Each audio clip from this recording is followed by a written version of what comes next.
This is my true story. After my wife died, my daughter told me to move in with her family. I thought it was love. I thought she wanted me close, but I was wrong. The warmth in that house was fake. My son-in-law smiled at me in front of others, but behind closed doors, he made me feel like a burden. One morning, he said words I can't forget. "Sign it or leave this home." I signed quietly, but he didn't know what was coming next. Before I tell you what happened that day, tell me where you're watching from, and please subscribe so my story can reach more people. My son-in-law once called me Dad. I still remember those early days when he joined our family.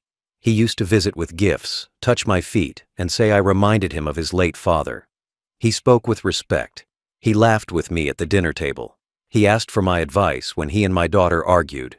Back then, I believed he was a good man. I believed my daughter had chosen someone kind. I trusted him like my own son. I thought he loved our family. But I learned too late that people change when money enters the picture. It started slowly. He began talking about property, about paperwork, about future planning. At first, I didn't see the danger. I thought he was being responsible. But soon, I saw the shift in his tone. The way he looked at me changed. The way he spoke to my daughter changed. He started calling the house his. He said things like, "We need to modernize this place," or, "Dad, you should relax now, let me handle things." He made it sound like care, but it was control. Every word had a hidden meaning. Every smile had a shadow behind it. Then came the small insults. "You don't understand these things, Dad. It's not your time anymore. You've done your part." I used to sit quietly, pretending not to hear. I didn't want to cause trouble for my daughter. I didn't want her to feel caught between us. So I stayed silent. I kept telling myself he was just stressed, that he didn't mean it. But deep inside, I knew something was changing. The respect was gone. The warmth was fake. He wanted me out of the way. That morning, everything became clear. It was early. I was sitting at the table drinking tea when I heard my name from the living room. His voice was sharp, impatient. I walked in and saw him sitting there with papers spread across the table. My daughter stood beside him, her eyes red like she had been crying. I asked what was happening. He didn't answer me with kindness. He didn't even look at me like family. He said it like a command. "Sign it or leave." Just those 4 words, no emotion, no hesitation. I froze. My ears rang. My heart started pounding. For a moment, I thought I misheard. I looked at my daughter. She couldn't meet my eyes. Her hands were shaking. She looked small, scared, helpless. I asked her softly, "What is this about?" She didn't answer. He did. He pushed the papers forward and said, "It's better for everyone this way." I saw the smirk on his face, the confidence of someone who thought he had already won. The man who once called me father now spoke to me like a stranger he wanted gone. I remember the taste of that moment, bitter, heavy, full of shame. It wasn't about money anymore.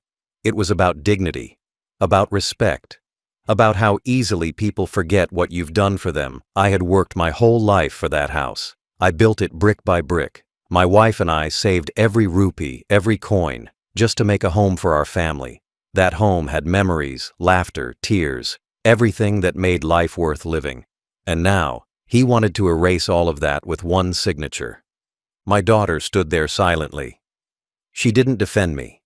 She didn't tell him to stop. She just looked down. Maybe she was scared. Maybe she was trapped. Maybe she thought it was the only way to keep peace. I wanted to tell her that peace built on fear doesn't last, but the words didn't come out. My throat felt dry. My hands trembled, not because of age, but because I could feel something breaking inside me, the bond between a father and his child. He kept talking. He said I was old, that I should think about security and retirement. He said this was for my own good. Every word was a lie. He wasn't thinking about me. He was thinking about what he could take from me. My land, my house, my name, everything I had built. He wanted to take it all and leave me with nothing. I could feel anger rising inside me, but I swallowed it. I didn't shout. I didn't argue. I just stood there, looking at the man who used to call me Dad. I saw the truth that morning. He never saw me as family. He saw me as an obstacle, a wall between him and what he wanted. And now, he was ready to break that wall. That was the day I lost something more painful than money. I lost the image of my daughter's happy marriage. I lost the comfort of believing I was loved. I lost the peace of sitting in my own home without fear. That day, respect died in that room. The air felt heavy. My heart felt cold. My son-in-law didn't just disrespect me, he erased me. And yet, I stayed calm. I didn't raise my voice. I didn't show him my anger. Because even in that moment of insult, I knew something he didn't know. I wasn't as powerless as he thought. I had seen enough, heard enough, and prepared enough. I knew the day of his real shock was coming. But for now, I let him think he had won. I let him think the old man had given up. That was the day of disrespect, the day I realized how cruel family can become when greed enters the home. He slid a stack of papers across the table. The sound of that folder hitting the wood still rings in my ears. It wasn't just paper. It was my whole life on those pages, the title of the house, the land documents. The same papers I once kept locked carefully in my cupboard. Now they were lying in front of me, ready to be stolen by the man my daughter called her husband. I stared at them for a long time. My hands stayed still. I could see my name written there, printed clearly. The house I built with my wife's sweat, my land where I planted every tree with love, everything I had ever earned, all listed neatly in legal words that meant nothing to me, but everything to him. He told me it was a property transfer. He said it would make things easier for the family, that it was time to hand things over. I knew what that meant. It meant he wanted control. He wanted to own everything while I was still alive. I felt sick inside. I had always dreamed that my daughter and her children would live in that house after I was gone. But not like this. Not by pushing me out. Not by stealing from me. My daughter stood beside him, silent. Her eyes were fixed on the floor. She didn't say a word. I could see the tears welling in her eyes, but she didn't let them fall. She looked trapped, like someone caught between love and fear. I wanted to ask her what he had told her. Did he say I was old and confused? Did he say I couldn't manage my property anymore? Did he tell her lies to make her choose him over me? I didn't know. I just knew she was scared. I could see it in her hands, the way they trembled. She wasn't standing by him out of loyalty. She was standing there out of fear, and that broke my heart even more. Because she used to be my brave little girl. The one who used to hide behind me when thunder scared her. The one who cried when I left for work. Now she was silent, letting her husband tear apart the home she grew up in. I looked at the papers again. My head was spinning. My heart felt like it would stop. Each line of those documents was another knife. I could see how carefully he had planned it. Every page already marked, every signature line ready. He didn't even ask me to read it. He knew I couldn't understand all that legal language. He wanted me to just trust him, but trust was gone. I could feel it burning away inside me. The man who once served me food at the table was now trying to take the roof from above my head. I thought about my wife. If she were alive, she would never believe this. She used to say, "He's a good man. He'll take care of our daughter." I believed that too. We were both wrong. She trusted him with her child's happiness, and I trusted him with my home. Both trusts destroyed. I could almost hear her voice asking me what happened to our family. I had no answer. I just stared at those papers and wished she were there to see what greed had done to our home. He started explaining something about taxes, maintenance, and new ownership. His tone was fake polite, but I could hear the impatience under it. He wanted me to just sign and go. He thought I was weak, that I had no fight left in me. He thought he could bully me into giving away everything. My daughter stayed quiet the whole time. Her silence was louder than his words. It felt like betrayal, even if I knew she didn't want this. Sometimes silence hurts more than cruelty. The papers looked so ordinary, black ink, white sheets. But to me, they were poison. They were the proof of how little family can mean when money takes over. I had once believed that what you build with love stays safe in your family. I was wrong. Love doesn't protect you when greed is sitting at your table. It eats everything slowly: respect, kindness, memory, until all that's left is selfishness. I felt like my heart was breaking into 1,000 pieces. The home I built with my hands was about to be taken away with one pen stroke. But even as I sat there, helpless on the outside, something inside me stayed calm. I looked at those papers carefully. I memorized every page. I noticed the details he thought I wouldn't see. The fake notary stamp, the wrong spelling of my middle name, the missing witness section he thought I was too old to notice. He thought I didn't understand. But I saw it all. I saw the trap he had built. He thought I was walking into it blind, but I had been watching him for months. Every word he said, every look he gave, I had seen it all. I wasn't as weak as he thought. I wanted to scream, but I didn't. I wanted to tear those papers apart, but I didn't. I wanted to tell my daughter to wake up, but I couldn't. I just stood there, letting him think he had control. Because I knew something he didn't. This wasn't going to end the way he planned. He thought the papers would make him powerful. He didn't know those same papers would soon destroy him. He didn't know that the old man sitting in front of him had already prepared for this day.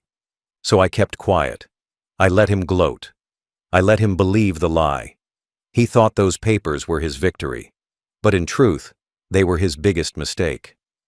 I looked at my daughter, my little girl, the same child who once held my hand to cross the road, who used to wait at the gate when I came home from work, who used to hug me so tight that even my tiredness disappeared.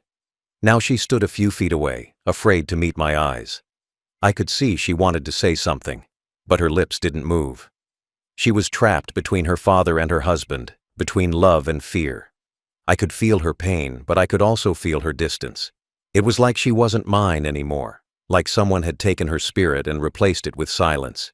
He stood beside her, pretending to be calm, but his eyes gave him away. They were cold, calculating, waiting for me to break. I could see he enjoyed the power he thought he had. He wanted me to feel small. He wanted me to feel useless. He thought age had made me weak. He forgot that old doesn't mean helpless. I stayed quiet, but my silence had a reason. I was watching, listening, memorizing every word, every move. Because when people show you who they are, you don't interrupt, you remember. He began to talk again, saying it was for the good of the family, that I should make things easier for them. His words were sugar on poison. Every sentence was wrapped in fake concern. He said, "We'll take care of you." But I could hear the truth behind it. "We'll take what's yours." He said, "You don't need this stress." But I could hear what he meant. "You don't belong here anymore." He wanted me gone, and he was using my own daughter to do it. That's what hurt most. Not the papers, not the threats, but seeing my daughter being used as his weapon. I turned my head slightly toward her. Her eyes were wet, but she still didn't speak. She just whispered softly, "Dad, please, just sign it." Her voice cracked halfway through. That one sentence hit me harder than anything else in my life.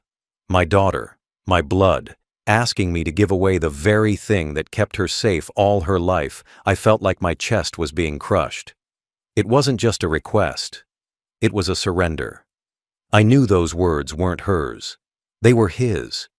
He had filled her mind with fear. He had convinced her that this was the only way to keep peace. In that moment, I realized something cruel. He had slowly taken over her.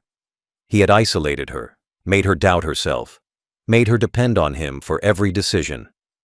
That's how men like him work. They break the spirit first, then take everything else. My daughter was still standing there, but her confidence, her strength, her joy, all gone. I wasn't looking at the little girl I raised. I was looking at a woman trapped in her own home, scared to breathe without permission. He leaned closer to me, his face smug. He thought I would give in. He thought the guilt would make me sign. He thought if my daughter begged, I would fold. But he didn't understand that a father's heart doesn't break that easily. It bends, it hurts, it bleeds, but it doesn't surrender to greed. I stared at the papers, then at my daughter, then at him. The silence in that room was louder than thunder. I could feel the walls closing in. Every second felt like a test, every breath felt heavy. He started tapping his fingers on the table, pretending to be patient. I could sense his irritation. He was used to controlling everything. He didn't like waiting. He wanted me to obey. He thought I was too old to resist. But inside me, something was waking up. The same strength that built that house, brick by brick. The same will that raised my family when I had nothing. I didn't show it. But I was ready. I knew exactly what he was trying to do, and I knew exactly how this would end. Still, the pressure was heavy. My daughter's tears, his arrogance, the silence, the shame, it all pressed down on me. I felt my throat tighten. My eyes burned. I wanted to scream at him, to tell him what kind of man he really was, to tell my daughter to open her eyes. But I didn't. I stayed calm. Sometimes, when you're dealing with snakes, you don't hit them right away. You wait for the right moment, when they think they're safe, then you strike once, and they never recover. He smirked at me again. That smirk. I'll never forget it. It was the look of a man who believed he had won. He thought he had finally broken me. He didn't see the fire that was still inside me. He didn't know that I wasn't giving up. I was planning. Every second he stood there, I was remembering his words, the way he looked at me, the way he used my daughter as his shield. All of it was proof. Proof I would use later. But at that moment, I played the part he expected. The quiet old man, the weak father, the one too tired to fight. I lowered my head and let him think I was defeated, because sometimes, the best revenge starts with silence. He thought my silence meant surrender, but really it meant strategy. That day, he thought he had power. He thought my daughter's tears were his victory. But what he didn't know was that everything he said, everything he did, every cruel smile and every word of pressure, I had already turned it into evidence. The more he pushed, the more I prepared. He wanted me to break, but I was already building his fall. I picked up the pen and held it like a small stone in my tired hand. My fingers shook, but my face stayed calm. This was not a simple signature for a bill or a receipt. This line could let him claim the home my wife and I had made with our sweat. I thought of the nights we worked and saved and the small joys we kept inside those walls. He watched me with hungry eyes, the look of a man who wanted a quick gain. My daughter stood quiet and looked smaller than I remembered. Fear sat in her like a heavy cloth, and I did not want to add to that weight. I put the pen to the paper and moved slowly. The ink left a black line like a small wound on the page. I signed without shouting and without tears. I signed like a man who hides his plan under an act of surrender. He smiled as he took the paper with hands that tried to hide their greed. He spoke of new locks and new names and future plans as if the house already belonged to him. His voice was full of pride, the kind that makes a man careless and loud. I watched him talk and counted every mistake he made in words and actions. He called people by wrong names when he spoke on the phone and left messages where his lies could be heard. He wrote names that did not match the old deeds and sent texts that showed his intent. I had not been idle in the months before that day. I had listened to his words, recorded his threats, kept copies of papers, and saved small notes that proved intent. I had friends who saw him move money and refused to share things with my daughter. I had witnesses who would not be afraid to tell what they saw. I kept these things hidden in case the moment came when proof was needed. Once the signature was placed, I let him believe the victory was his. I wanted him to relax and to act with the boldness of a man who thinks no one watches. He made mistakes fast when he believed the win was complete. He rushed to change locks, to move bank details, and to shout plans to neighbors. He bragged of the house as if it were already his, and that pride was his undoing. I called my lawyer the same day and showed him the recordings and the copies of the forged parts. We set a quiet plan to gather more evidence and to wait for the right moment to act. The plan was not to humiliate, but to stop a man who had been cruel to my daughter and to protect our home. Days passed, and he kept proving his guilt with small errors and loud boasting. One day a uniform knocked on the door, and the words of the complaint were read slowly and clearly. He sat there with the color draining from his face as the charges were named. He had not expected the law to move, he had not expected the woman he used to control to speak up, and he had not expected witnesses. I felt no joy in seeing him shrink, only a tired relief for the safety of my daughter and our house. After the events, my daughter cried and hugged me and said sorry 100 times without words. Escaping her mouth, I forgave her, because pain can make people do wrong things, and because blood does not break easily. The house was not the same for a while. The air held a new quiet that needed time to heal. Neighbors looked at us with new eyes, and some avoided us for a time, as if sadness could stain a place. But the roof stayed over our heads, and the walls that I built kept us safe. I had signed to make him careless and to pull his arrogance into open light. It was a low and private way to fight back, not a public show for anyone to watch. I used patience and proof, not force. People asked why I did not simply shout the truth the day he pushed us, why I did not break the papers with my hands. I told them that sometimes you need more than anger to win, that a quick shout can be lost, but a steady plan can change things for good. My heart ached for the life we had known before, for the laughter and ease that had filled the rooms. But I also felt a hard peace that comes when truth shows itself, and the greedy man is left to face what he has done. My daughter and I rebuilt small routines and found slow trust again in little acts of care. The man who thought he had taken our life sat in a small room while truth was told and law did its work. I had signed and then watched him fall into the trap he had set for us. It was not the way I thought life would end for him, but it was the way I chose to protect what mattered most. For months before that day, I had seen what was happening in that house. I saw how slowly, piece by piece, he took control. It started small. He would tell my daughter not to visit me in my own room because I needed rest. He would answer my phone calls and say I was asleep when I wasn't. He would hide my mail and tell me I forgot where I put it. He spoke to me like I was a confused old man who couldn't remember anything. At first I thought he was just careless, but I learned quickly. It was not carelessness, it was a plan. He wanted to make me look weak. He wanted my daughter to believe I was losing my mind. That way, when the time came, she would agree with anything he said. He started changing little things in the house. My tools disappeared. My name was removed from the bills. Even the old photo of my wife on the wall went missing one day. I asked where it went, and he said maybe I had misplaced it. My wife's photo. The only picture I had left of her. I knew then that this man had no respect for me, for my wife, or for the home that raised his own children. My daughter didn't see it. Or maybe she saw it and didn't want to admit it. She was scared of him. He had control over her in ways that were invisible but real. He didn't hit her, but his words did the same kind of damage. He made her feel small. He made her feel guilty. He made her believe she needed him for everything. He would talk about security and plans. He said I was lucky to have him take care of things. He said I should be grateful. I pretended to nod. I let him think I trusted him. But in silence, I watched every move. I noticed how he kept a secret folder of papers in his study. I saw how he spoke to men on the phone about property values and selling land. I heard him tell one of them that I was almost done, as if I was a burden waiting to die. I didn't confront him. I stayed quiet. People think silence is weakness, but silence is also a weapon. One day he told my daughter that I was becoming forgetful. He told her that I might accidentally sign the wrong papers or give things to the wrong people. I heard him say it when he thought I was sleeping. That was the moment I knew what he was planning. He wasn't going to wait until I was gone.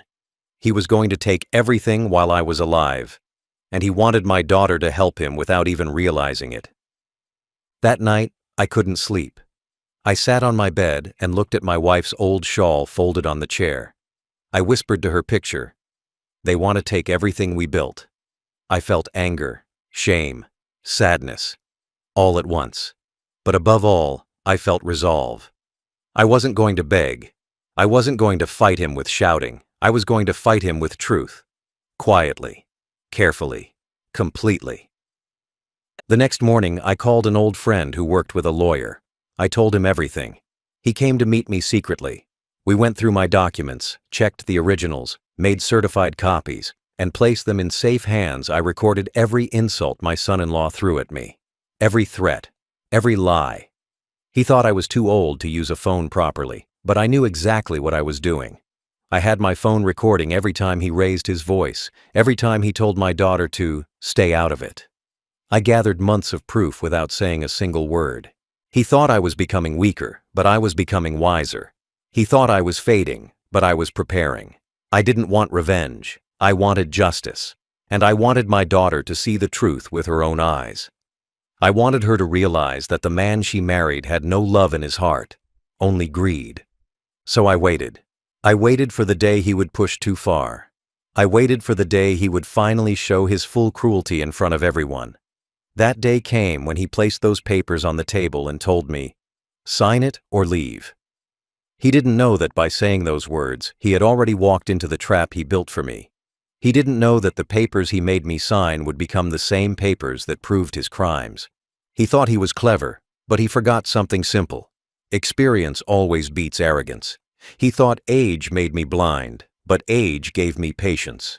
He forgot that an old man who has lost everything once before has nothing more to fear. And a man with no fear cannot be controlled. He thought I was too quiet to fight back, but my silence was the setup, and his greed was the bait. I remember the sound of that moment clearly. The pen was still in my hand. The ink was barely dry. My heart was beating slow but steady. He was smiling like he had just won everything he ever wanted. My daughter had turned away, unable to look at me. The room felt smaller, like the walls themselves were closing in on us. He took the papers and folded them with care, like a man handling his trophy. I could feel his confidence filling the space. He thought the old man was finished. He thought silence meant defeat. Then I heard it. The sound of footsteps from the hallway. Firm, heavy, calm. Not rushed, not hesitant. The kind of footsteps that make proud men nervous. He looked up first, his face still proud, but his eyes curious. My daughter turned too, startled. I stayed still, watching. The footsteps came closer, slow but steady, until they stopped right behind me. For a second, there was silence. You could almost hear the sound of his breathing change. He looked confused, then cautious. I saw his shoulders stiffen, his smirk fading slowly like smoke after fire. He tried to act normal, but I could see his fear beginning to surface. He wasn't expecting anyone. He thought this was a private moment. He thought no one would ever see what he had done. I didn't turn around right away. I wanted him to feel that moment, that tightness in his chest when control starts to slip away. He looked toward the door, his hand still resting on the papers he stole. My daughter whispered his name, her voice small and unsure. He didn't answer her. He just stared at the doorway, waiting to see who it was. Then the door opened wider.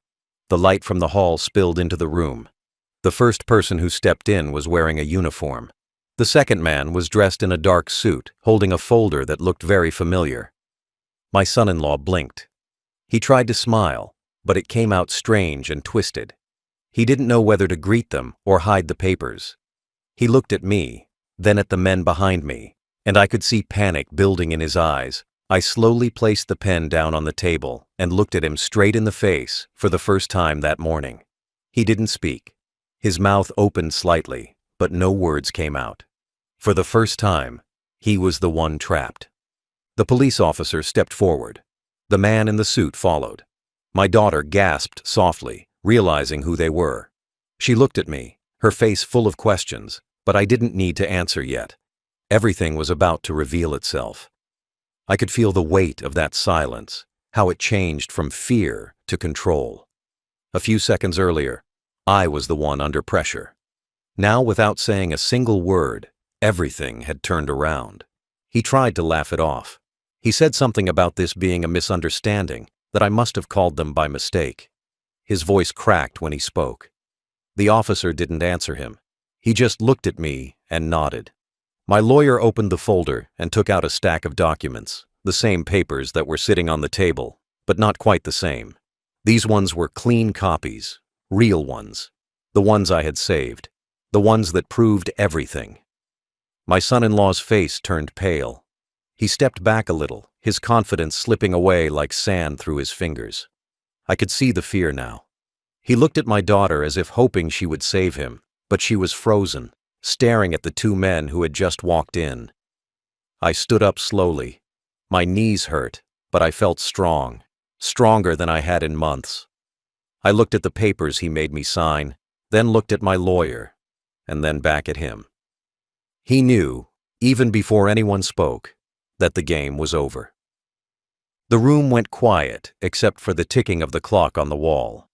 That small sound felt louder than everything else. He tried to reach for the papers, but the officer's hand moved first. The officer didn't raise his voice. He didn't need to. His presence was enough to fill the whole room with truth. My son-in-law stepped back again, his hands shaking slightly. His proud face was gone. In its place was fear, confusion, and guilt. The door that had opened a minute earlier had done more than let people in. It had let the truth in. It had let justice walk into a place where lies had lived too long. For months, he had made me feel small in my own home. For months, he had believed I had no one on my side. Now he saw the truth, that I was not alone, and that his greed had brought the very people he feared most right to his table. He wanted power. He wanted control. But all it took was one sound, the door opening, to show him how quickly power can disappear. The man who said, "Sign it or leave," was now the one who wanted to run. It was not just any visitor, it was the end of his pride walking through that door. The police officer came in first, tall and calm, his voice steady, his eyes sharp.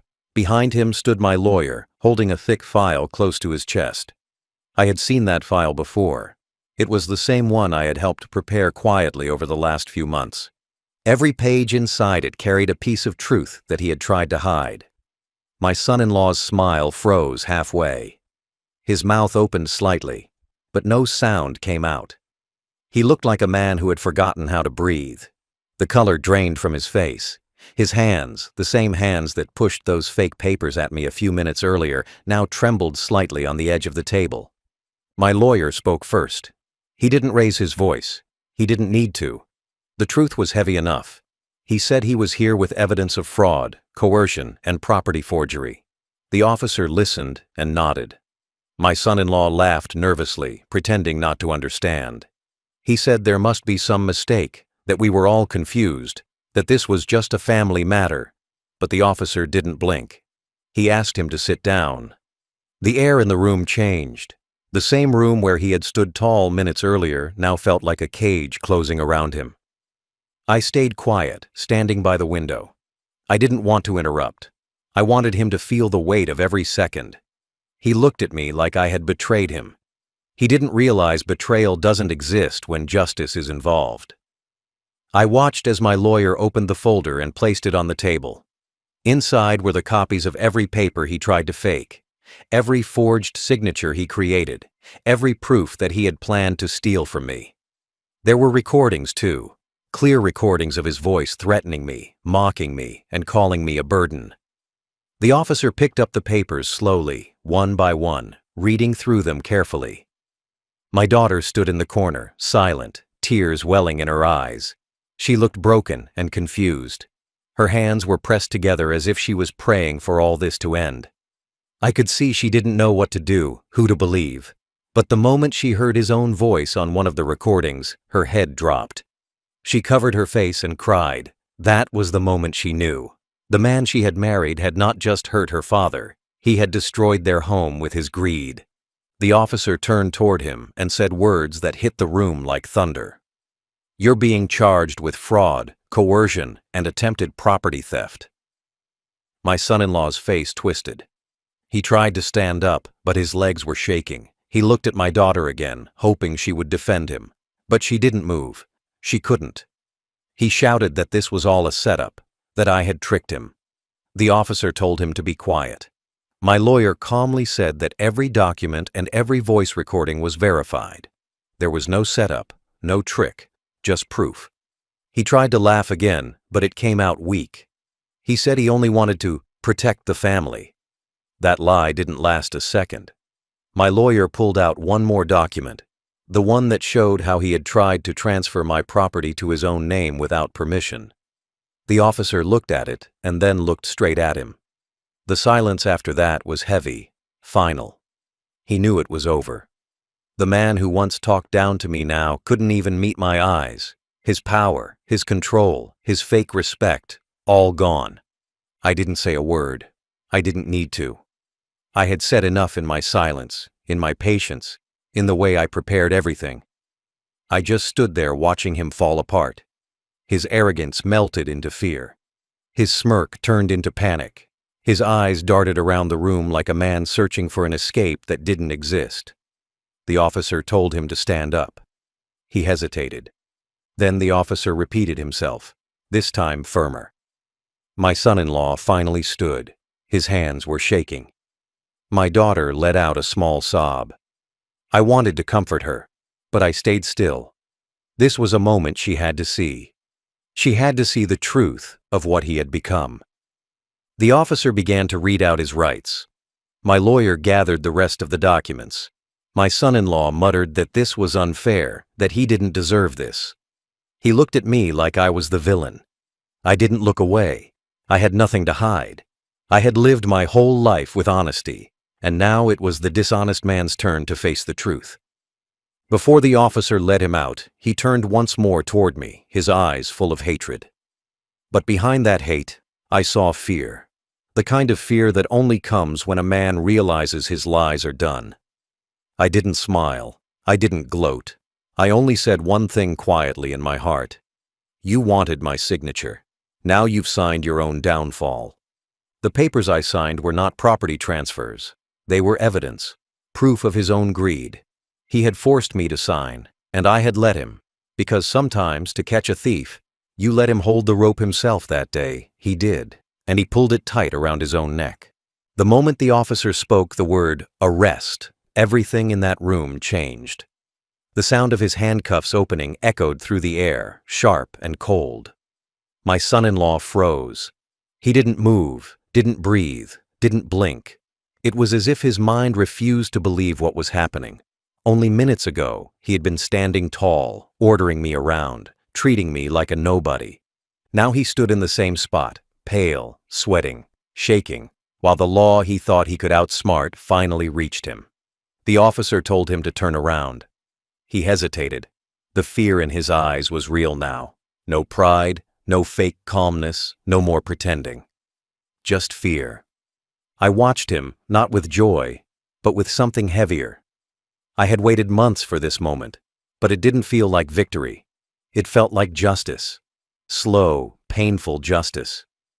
My daughter stood behind him, her hands pressed against her mouth, crying quietly. I could see her heart breaking. She wasn't crying for him. She was crying for the truth. For all the time she didn't see it. For all the times she defended him when I stayed quiet. I could feel her guilt in every tear. She whispered my name once, like she was asking for forgiveness I didn't speak. My silence was my answer. The officer began to read the charges aloud. Fraud, coercion, abuse, forgery. Every word was like a hammer hitting his pride.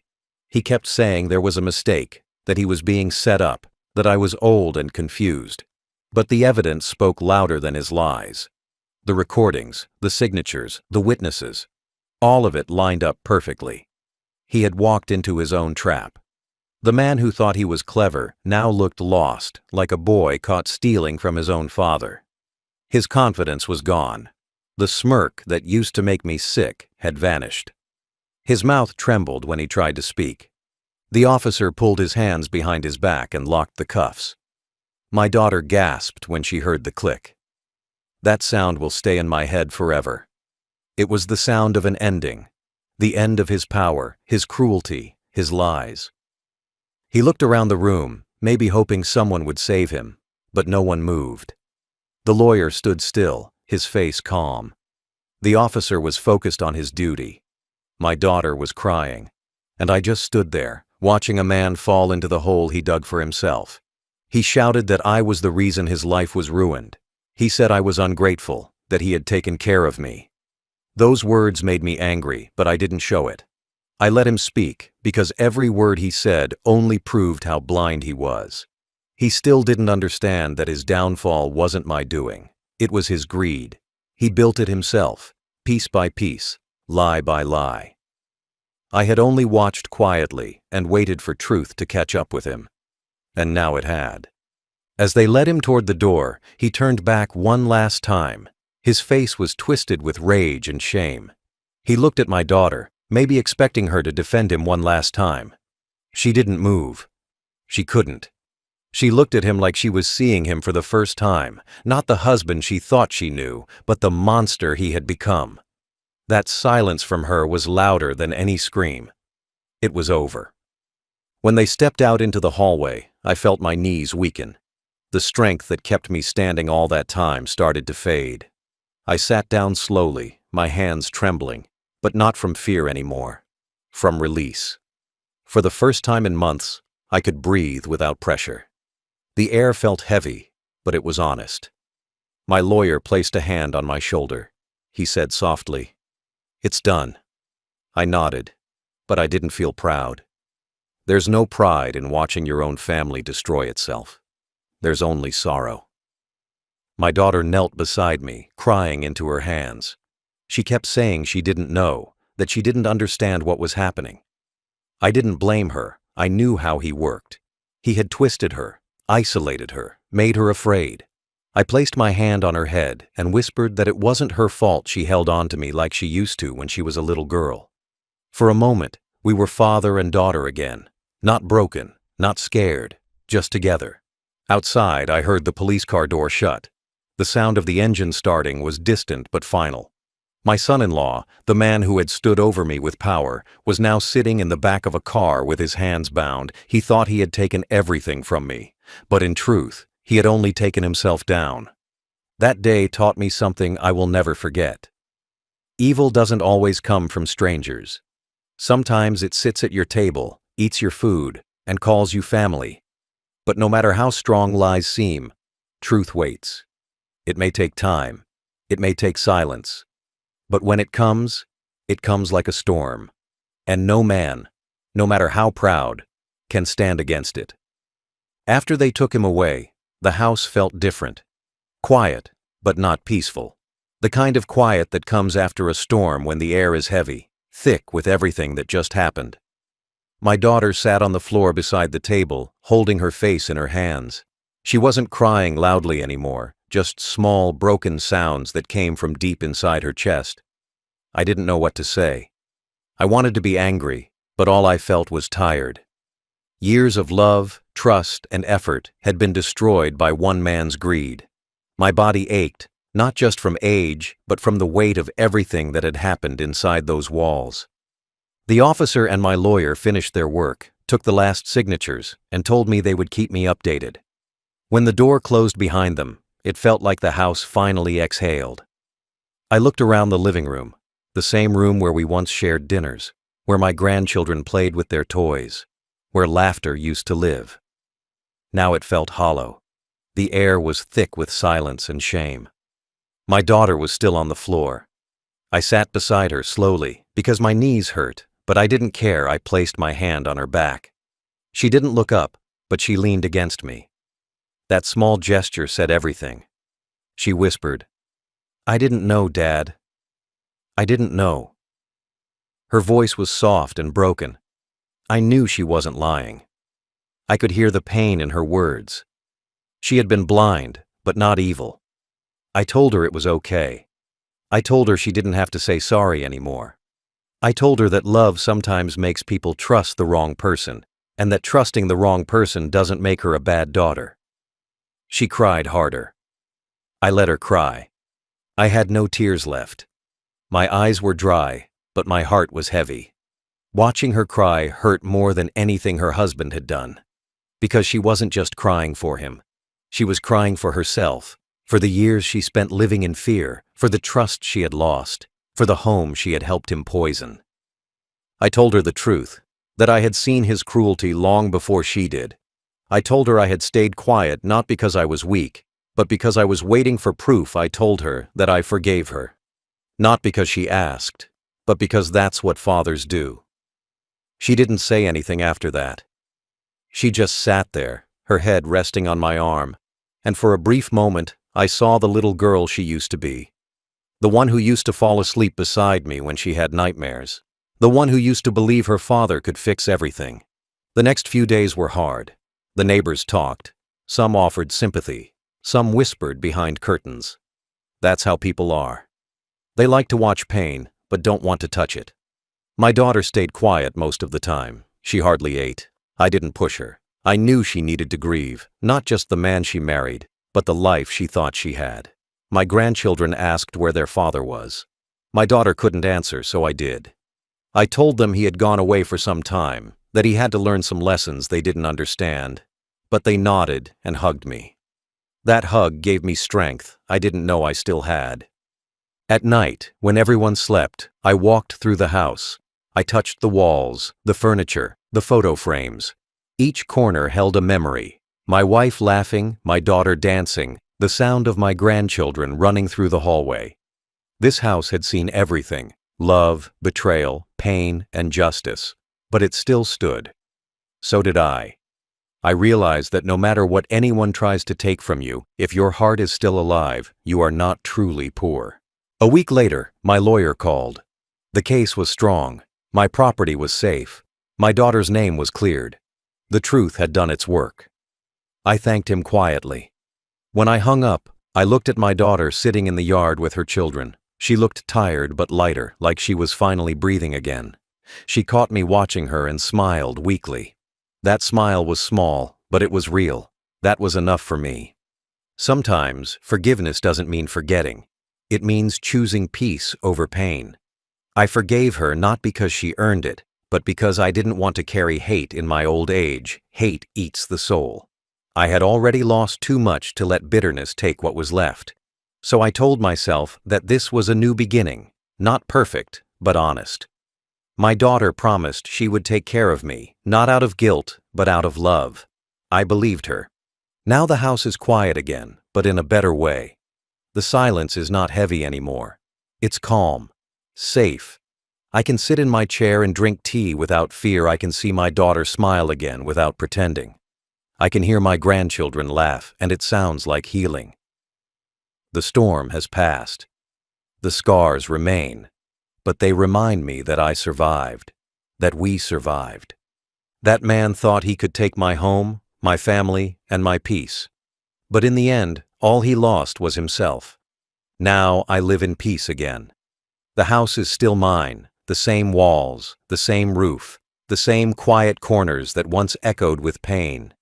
But it feels different now. It feels lighter, calmer. My daughter and I sit together every evening in the same yard where she once stood crying. We don't talk much about what happened. Some things don't need to be repeated. Silence sometimes heals more than words ever can. She makes tea the way her mother used to, with extra sugar for me. When she hands me the cup, I see in her eyes both guilt and gratitude.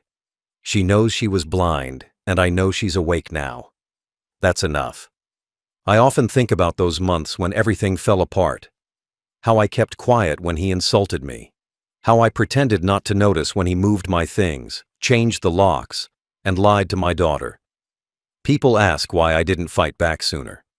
They don't understand that when you're old, you learn to wait. I waited because I knew anger can make you foolish. I waited because I wanted justice, not revenge. And I got it. Not through shouting, not through violence, but through truth and patience. Those are weapons too, and stronger than any threat. Sometimes, late at night, I sit in my room and look at the old photographs on the wall. My wife smiles in every one of them. I talk to her quietly, telling her what happened after she left. I tell her I kept my promise. I tell her our daughter is safe now. I tell her that the home we built is still standing, still ours. I imagine she would have smiled and said, "You did well." That thought gives me peace, the kind of peace that no money, no property, no signature can buy. I think about my son-in-law sometimes too, not with anger, but with understanding. He destroyed himself. His greed ate him alive. He thought owning things would make him powerful, but all it did was expose how small he truly was. He taught me a hard lesson, that sometimes the people you feed will one day try to bite your hand, and you must be ready, not with hate, but with proof and calm. He made me realize that strength isn't in how loud you are, but in how long you can stand without losing yourself. My daughter has changed since then. She's softer now, humbler, more protective of me. Sometimes I see her watching me when she thinks I don't notice, just to make sure I'm okay. That's love, not in words, but in small acts. She helps with the garden, cooks my meals, takes care of her children, and never lets me feel alone. I know she's still healing, and I let her take her time. Healing from betrayal is like growing a new heart. It doesn't happen fast, but it happens. People in the neighborhood still talk about what happened. Some pity us. Some admire me for standing up. But I don't need their opinions. They weren't there when I sat in silence, pretending not to see what was happening. They didn't feel the shame of watching their child stand beside someone who disrespected you. They didn't hear the words, "Sign it or leave," from the mouth of someone who used to call you dad. Only I know how that felt, and only I know how it felt to see justice walk into that same room and take him away. Now, every time I see my grandchildren running in the yard, I feel grateful. They don't know the full story yet, and maybe they never will. Maybe it's better that way. They deserve to grow up with laughter, not the memory of greed. I'll tell them one day when they're older, not to make them hate their father, but to make them understand the difference between love and control, between giving and taking, between strength and cruelty. I want them to learn that no matter how bad people become, truth always wins in the end. Always. When I sit outside in the evenings, I look at the sunset and think about everything that happened. Life is strange. It gives and it takes. But if you hold on long enough, it gives you something back. Not what you lost, but something new, something cleaner. My daughter and I lost a lot, but we found each other again. That's what matters. The house stands firm. The air feels lighter. The silence feels kind.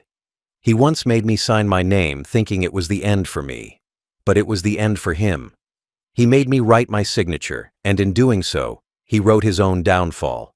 Sometimes I still hear his voice in my head, saying those same words, "Sign it or leave."